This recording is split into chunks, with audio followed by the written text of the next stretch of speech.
Welcome to Building the Future. I'm your host, Kevin Horick.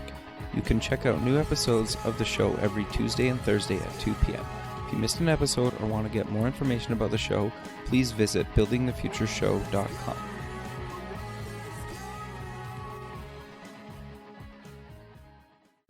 SoupX, the Startup Expo, North America's premier startup conference, is March 6th and 7th, 2017, in sunny Fort Lauderdale, Florida. Affordably priced, SoupX is a 2-day international conference featuring workshops, panels, speeches, a $50,000 startup competition, and over 100 exhibitors. For more information, go to sup-x.org. Welcome back to the show. Today we have Aaron Itzkowitz. He's the CEO at Jinglz. Aaron, welcome to the show. Thanks, Kevin. Yeah, I'm excited to have you on the show. We actually met at the Startup Expo in February, and I thought you guys had an interesting platform, and you're finally launched now. So, we thought get you on the show. But maybe before we kind of get into the platform, let's get to know you a little bit better and start off with where you grew up. Sure. I grew up in New York. Okay. And I went to a local college called Brooklyn College many years ago. What did you take there? First, like all nice Jewish boys, my mother wanted me to become a doctor. Sure. So I started pre-med. I started as pre-med. Okay. But I think I dropped the courses after the first week. Really? And then I realized, Why? It just wasn't for me. I always loved business. I was always an entrepreneur. I was that kid in elementary school who would figure out how to buy Kit Kat bars and sell them to their classmates. Sure. Got you. I got you. Okay. So you took business then in university? I did. Okay. I took business courses. Mm-hmm. Okay. And so you got your degree. You got out of school. What did you end up doing? I worked in a family business for 17 years. Okay. And yeah, keep going. Sorry. Sure, no problem. That business was the picture framing business, contract picture framing specifically. So what we did was, if you see artwork hanging in hotel rooms, or if you go on QVC, Home Shopping Network, or mail order companies, like framed decor, framed prints. Sure. Our company manufactured that. Okay, very cool. And so after 17 years, you were done, sick of it, wanted to change? Actually, what happened was I came into the family business from college, and it was my grandfather, my father, my uncle, and they had a nice, profitable business, small business, about a dozen employees, and they were making money every year over year, but they didn't really have any growth. Okay. So I began to really make a push, and what I did was I was able to take the company from $750,000 a year back in the 1980s, which was a nice sized company back then for a small business, and I grew it to $10 million. Wow, that's awesome. And yeah, we had 175 employees at that time, and we incorporated systems like I think we were one of the first companies to have a TRS-80, which was an old Radio Shack computer. That's awesome. For our accounts receivable and our order processing, and it wasn't even like there was software off the shelf. We had to hire a systems analyst and a manager to come in here and custom program everything. Wow. And it was, I'm thinking back that we had those big, I think it was like 5 1/4 discs, floppy disks. Yeah, totally. So it was a lot of fun back there. In fact, I remember once the billing department was sitting there, and they billed 20 invoices. They had to pop out the floppy disk and put another floppy disk to build the next 20 invoices. So, we're a far cry from there. But to make a long story short, I got the internet bug around 1998 when things were coming online, .coms, and I wanted to transform the family business into a technology business. Okay. Being able to... No, go ahead. I'm sorry? No, go ahead. And so we were saying, how can we take our products that we were selling through catalog and mail order company and put that online? Interesting. And so I said, okay, let's figure this out. And we sort of mapped out a plan. And I connected with a gentleman who was the developer of the technology, which then became a company called Art.com. Okay. And Art.com is the largest online framed poster company probably in the world. And so we started talking, and I said, how can I be able to have an artist take a digital photo? Again, this is 1998, 1999, where cameras weren't even a megapixel. Sure. And we wanted them to take a photo of their, say, watercolor drawing, be able to upload it to a website, be able to preview with the mat board, the color mat board around the picture, Right. and the frame around the mat board, and select from the hundreds of styles that we had, and then size it right on the screen, and then be able to order the complete product shipped directly to their studio. So they had the original artwork, and we would produce and we would ship them the shell, the frame and the mat and the glass and everything, so like a kit. Sure. And so we started talking, and I connected with a good friend of mine who was senior business development, VP of business development for eBay. He had been a previous client in one of my in one of my businesses, and he said, "I don't like that direction. You should fly out to California." And I'm from New York, so I said, "Okay, I'll fly out to California." Okay. We sat for a day in his home near Palo Alto, and he said, "I think we need to change the model." He said, "Digital photography is going to be getting really big. There are companies like Snapfish and Shutterfly were just launching that." Sure. He said, "Instead of doing custom framing, let's do photo framing. Let people have their photos from their digital camera, and they're going to upload it. They upload it to Shutterfly. Then they're ordering prints. Let's give them a frame option." So we basically pivoted into that concept. The next night, he took me to his angel group. They didn't even call it an angel group back then. They called it like an investment group. Okay. And he took me into eBay at 8 p.m. at night in front of 11 executives. That's amazing. And we walked out of there that night with an $850,000 commitment for funding. They basically went around the table, and one guy said 25. I'm in for 25. Another guy said I'm in for 10. I'm in for 50. And so we basically moved forward to a model where we were going to build the infrastructure or the API. They didn't even call it an API back then. Sure. For companies like Snapfish and Shutterfly and Kodak, who are all trying to push towards an online photo business. And now we were probably 10 years ahead of our time. Sure. And to make a long story shorter, we built the tools, spent a crazy amount of money. At 2:00 in the morning, finally, when we launched the product, and Snapfish was our first partner, it would take them about 2 hours to transfer a 1.5 to 2 megapixel file through the internet in high resolution, so that we can print it and frame it and ship it out to grandma. Wow. And unfortunately, at the end of the day, the market just wasn't ready for it. And so we were doing like $200 a day.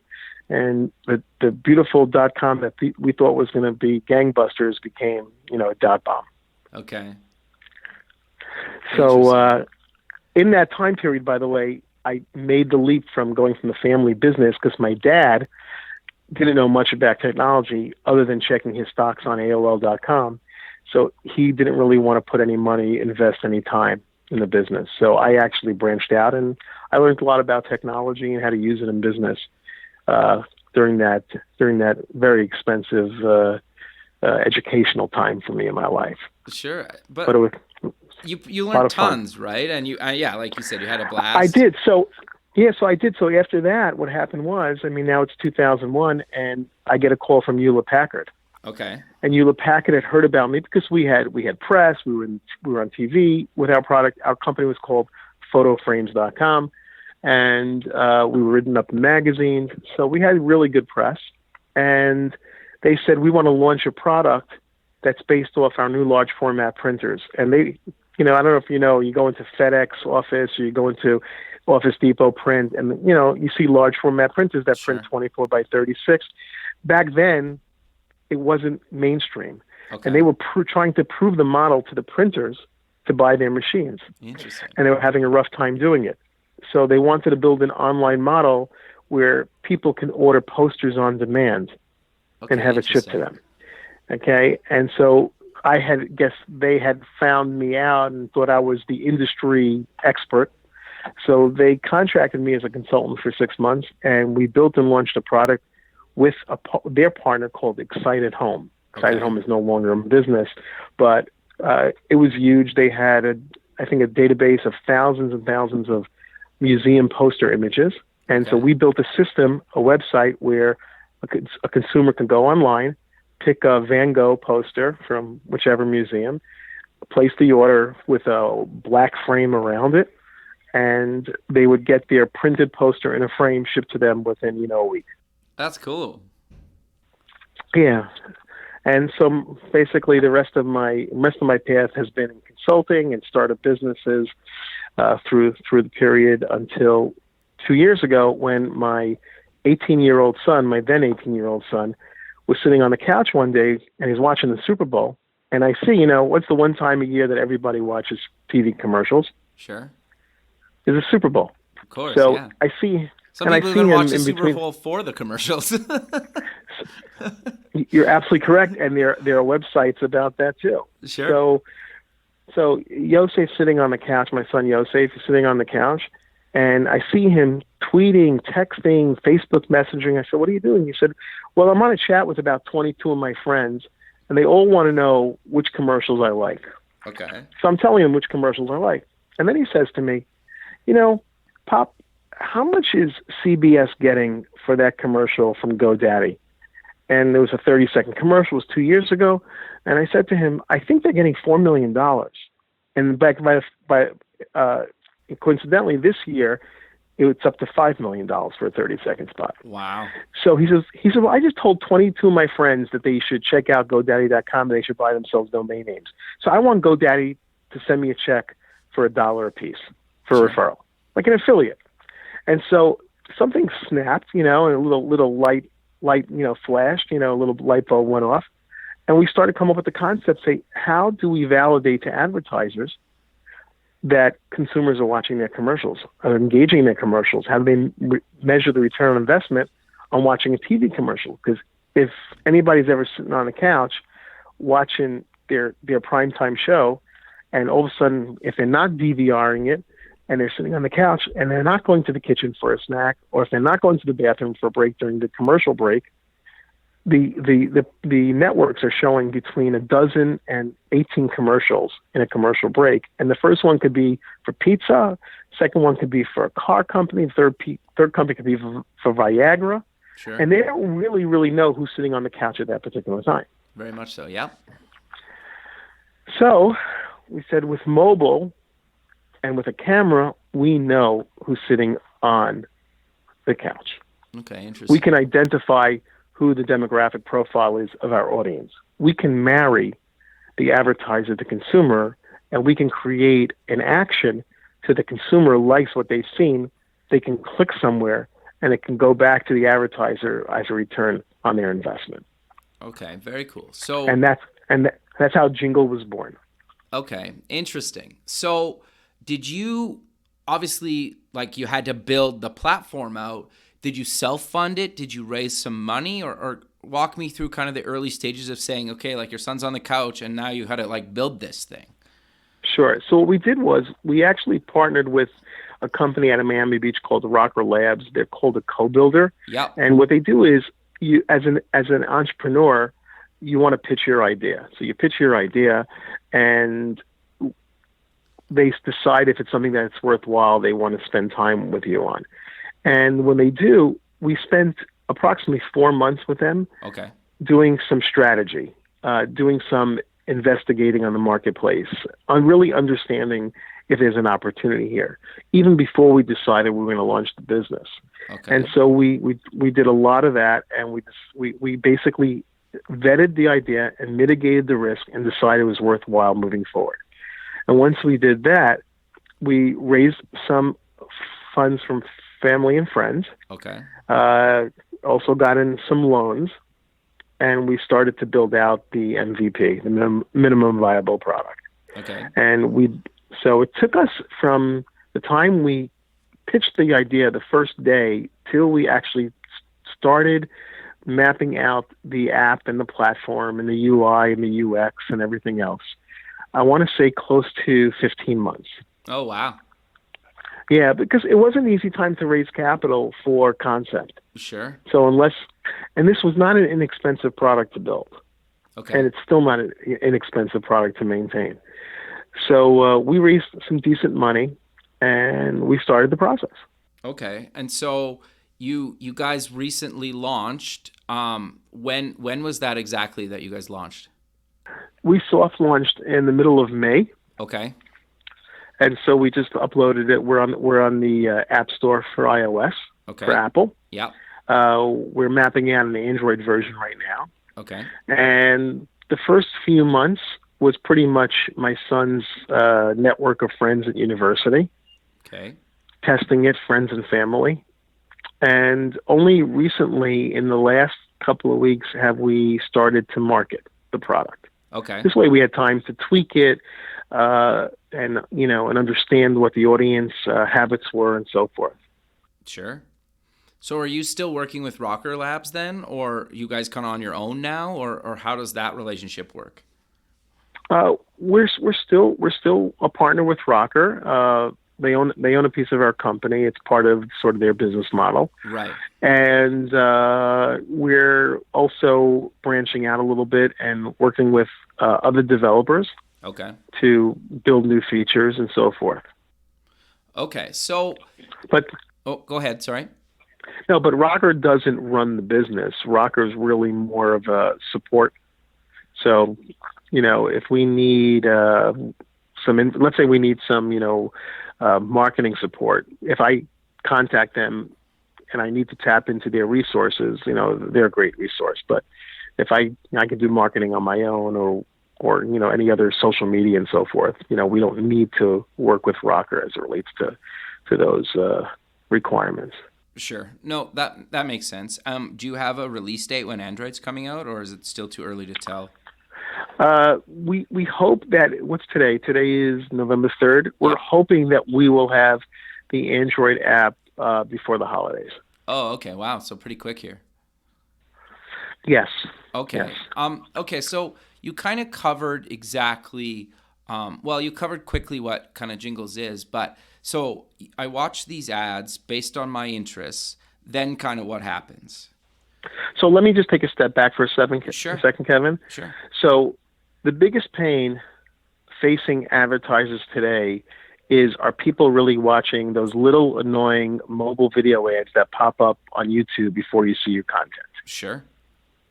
Okay, studies have shown that probably more than 95% of people who are watching, who are looking at Facebook or are on YouTube and other publisher websites, or I should say apps, and they get a pop-up video, is they'll skip it or they'll close out the window. Mm-hmm. So what Jinglz has done is we've created a solution where if you've got your mobile phone in your hand and you turn on Jinglz and there's a few choices of video ads to watch from, okay, you start watching the video, and if you turn your head away from the screen, the video pauses. Oh, interesting. When you turn back, the video resumes. If you lower the volume while you're watching the video pauses. Okay. When you increase it, it resumes. So we do for the advertisers, we verify that a user will watch the entirety of an ad, and basically it's a guaranteed delivery of a commercial. Gotcha. Now, as a consumer, what is the benefit for me to do that? Because I skip ads on YouTube. I skip ads on Facebook, right? So what we did was we want to prove the model out. So we created the Jinglz jackpot. Okay. And what the Jinglz jackpot is you watch a commercial, say between 3 o'clock and 4 o'clock in the afternoon, you are entered into a 4 o'clock drawing where you're guaranteed to win cash. Okay. So the way it works is you watch one video ad, you get one entry into the hourly jackpot. I watch a video ad, I get an entry into the same jackpot. 5,000 other people watch a video ad, they get entered into the jackpot. The jackpot is determined by the number of users that have joined that particular game. Right. So if there are 5,000 users, there's X amounts of money into the jackpot. That jackpot now sits, and at 4 o'clock, the drawing is randomly held, all done by algorithm, which determines that, Kevin, you're in first place, by the way, congratulations. Sure. And Aaron, you're in last place, you're 5,000th. Okay. But every single person from first position all the way through 5,000th position wins something. It's totally based on a point system that distributes the rewards. It's a reward, and you might win on that contest $50, and I might win 2 cents. Got you. But everybody wins something, and they accumulate it. And within the app itself, it keeps a total of your reward points. We call them coin. Okay. And as soon as you hit 200 coin, which is the equivalent of $2, there's a little redeem button. You hit redeem. It takes you to our redemption page within the app, and you just have your email address, password for PayPal, and it deposits the money directly into your PayPal account. Okay, very cool. And at the same time, it's for us, it's business intelligence, because now we're collecting data about you, what you like, what you don't like.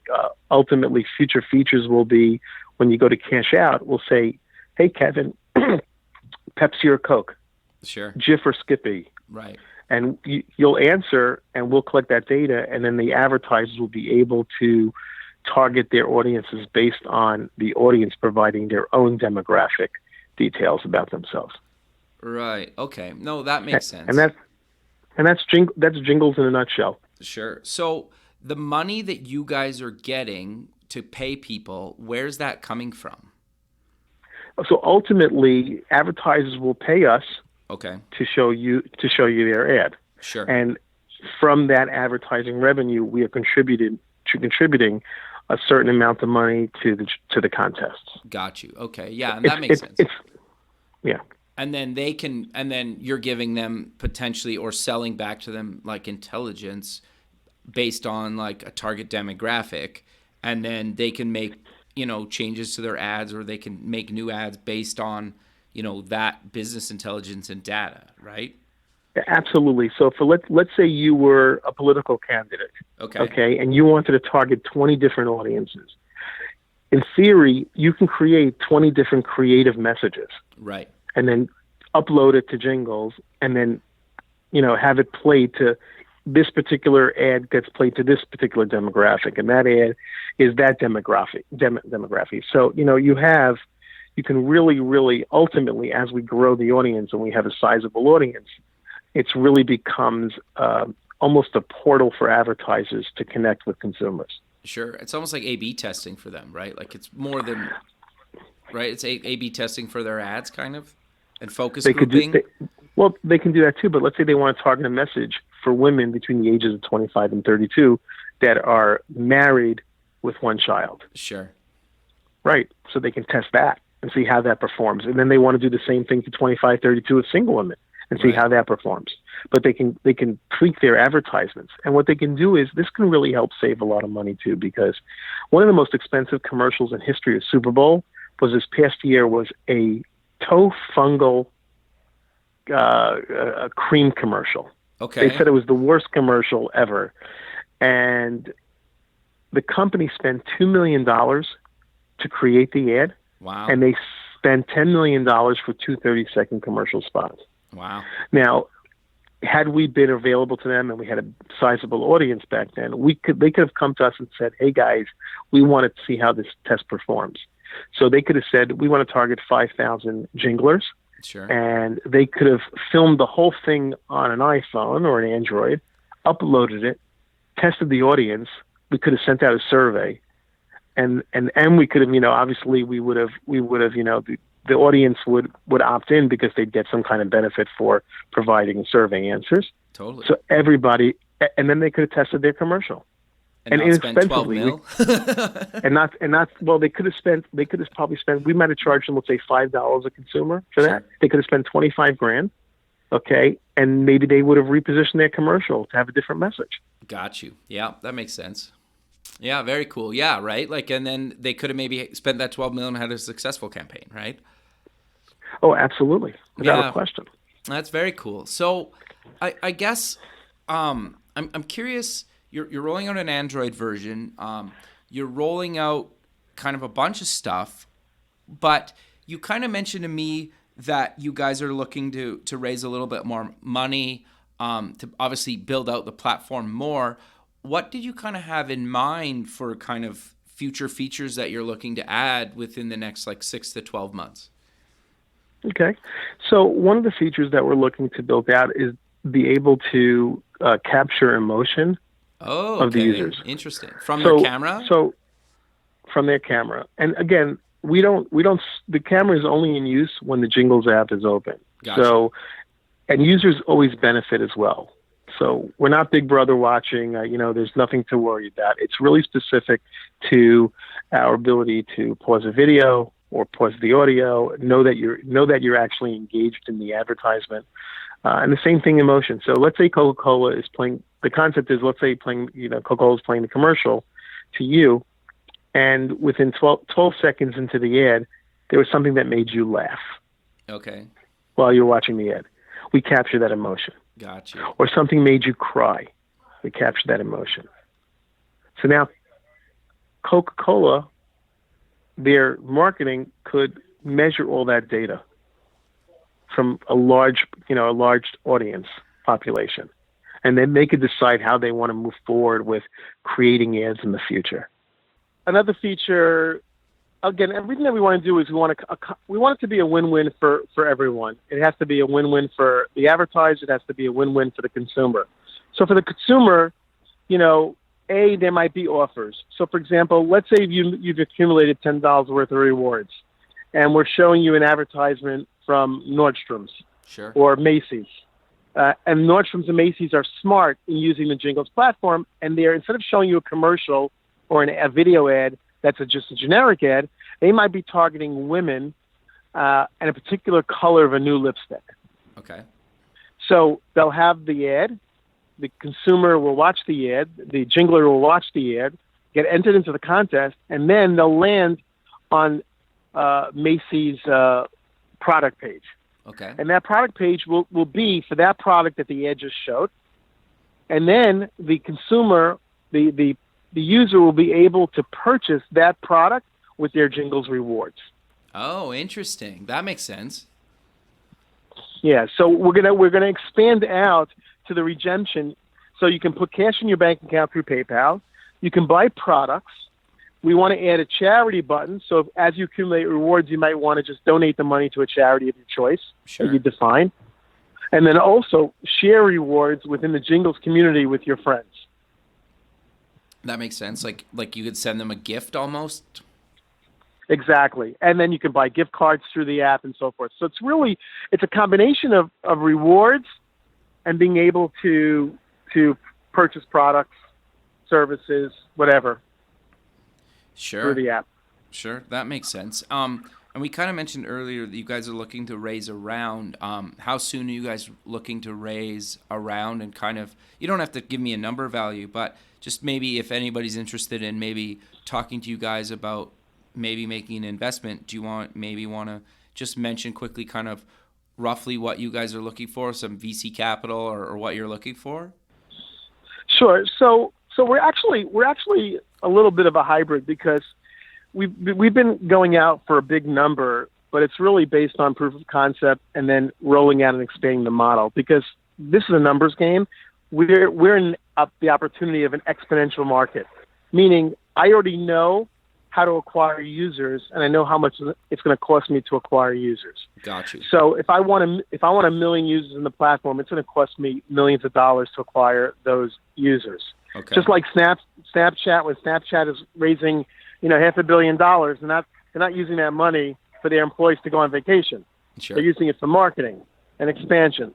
But we can build to that point too. So what we've been doing is we've been raising some capital from friends and family now and some small angel groups, and as little as $5,000 and as high as $250,000 is sort of where our what we're looking for right now. So sort of like an intermediary seed round of up to $250,000, and then we'll either go for another round larger than that, or we'll go to a Series A. Okay. So between probably between $2 and $5 million. Sure, that makes sense. And then I'm assuming you're hoping that by the end of the year, kind of early into the new year? Yes. So, one of the things that my grandfather, of course, came from the picture framing industry, always used to tell me in an election year that it was always an interesting climate. People were always a little bit wary. They didn't know who the candidate was gonna ultimately be elected. So he said until the actual election date, Okay. people were, business was always a little bit slow, a little spotty. It came and it went. He said, but once the election came and went, it didn't make a difference who the winning candidate was. It just gave everybody a sense of relief. And then the skies would open up. And he'd be right every 4 years. Really? We noticed that, till November. Yeah. And historically, we would go back to the picture frame business back 20 years and see that trend. Wow. So I think it's been the same thing for me in raising capital. It's been kind of challenging, but I believe after next week, I think the skies will open, and we've spoken to probably, over 100 different groups that nobody said they didn't like the concept. Nobody didn't like the product. I think they're just, waiting to see what happens with us because we're still at pre-revenue, but we're hoping that within the next 2-3 weeks we'll start generating revenue. Oh, wow. That's pretty quick, actually. So if any of your listeners want to contact me to talk about investment options and opportunities, please let them know. We have a package. I can email to them, and they don't have to worry about writing the big checks. They can even get in, a smaller scale too. Sure. No, that makes sense. So I'm curious, when we met in Florida, are you currently in Florida or are you kind of in New York? I live in Florida, and Okay. I've actually been traveling. I've been traveling to New York on investor meetings and presentations. Oh, okay. So you're looking to raise out of New York, not Florida? Or it doesn't really matter, I guess? It doesn't really matter. I've been introduced to people out in Silicon Valley on the West Coast, and so, when the time is right, I'll hop on a plane there too. Sure. No, that makes a lot of sense. Yeah, in fact, our user base is across the United States. So Sure. it's not a Florida-based Florida heavy intensive user base. Right. Are you guys going to expand outside of North America at some point, or are you already, or how does that really work? So we've been in discussions with companies outside of the United States already, 3 Okay. different countries. And we're in discussions. The way we built the platform in the back end is we can do any currency, any language. Currency doesn't even have to be money. People can build out our back end and they can use it for a point system to buy products. So it could be anything. Okay. No, that makes a lot of sense. But we're kind of coming to the end of the show, so maybe let's close the show with mentioning where people can get more information and find you guys online. Sure. They can visit jinglz.info. That's J-I-N as in Nancy, G as in George, L as in Larry, Z as in Zebra, .info. That's our basically landing website right now. And people can feel free to call me directly or email me. My email address is Aaron, A-A-R-O-N, @jinglz.net. Again, JINGLZ.net, AARON. And my number is 917-892-3545. Again, 917-892-3545. Feel free to text me and tell me that you found out about me on Kevin's show. Perfect. Well, Aaron, I really appreciate you taking the time out of your day to be on the show, and I look forward to keeping in touch with you. And hopefully, I see you at the Startup Expo. Hopefully, we'll be there. I look forward to seeing you again, Kevin. Thank you very much Perfect, for the man. time today. All right. Have a good rest of your day. We'll talk soon. Take care. Okay. Bye-bye. Bye.